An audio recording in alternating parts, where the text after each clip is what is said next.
Ekspresi senang ditampakkan usai menjalani vaksinasi tahap kedua bersama rekan kerja. Tak hanya itu, mereka memanfaatkan spanduk dan properti foto untuk menunjukkan rasa senang setelah divaksin.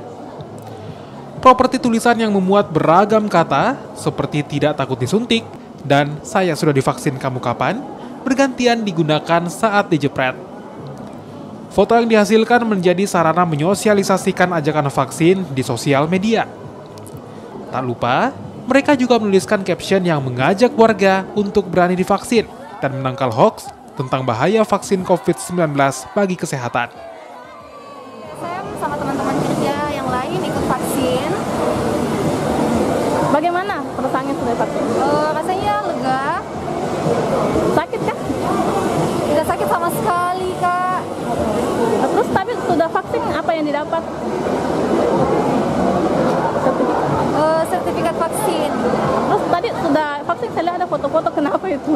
Iya, karena kan senang, Kak, sudah vaksin. Supaya teman-teman juga bisa termotivasi, supaya tidak takut divaksin. Jadi kita bisa upload di sosmed. Kenapa dia upload di sosmed? Supaya bisa ajak yang lain supaya tidak takut buat divaksin. Dengan mengunggah di sosial media, mereka berharap masyarakat tidak takut divaksin dan menerima vaksin COVID-19 untuk melindungi kesehatan diri dan keluarga. Nila Rustam, Kompas TV, Makassar. 200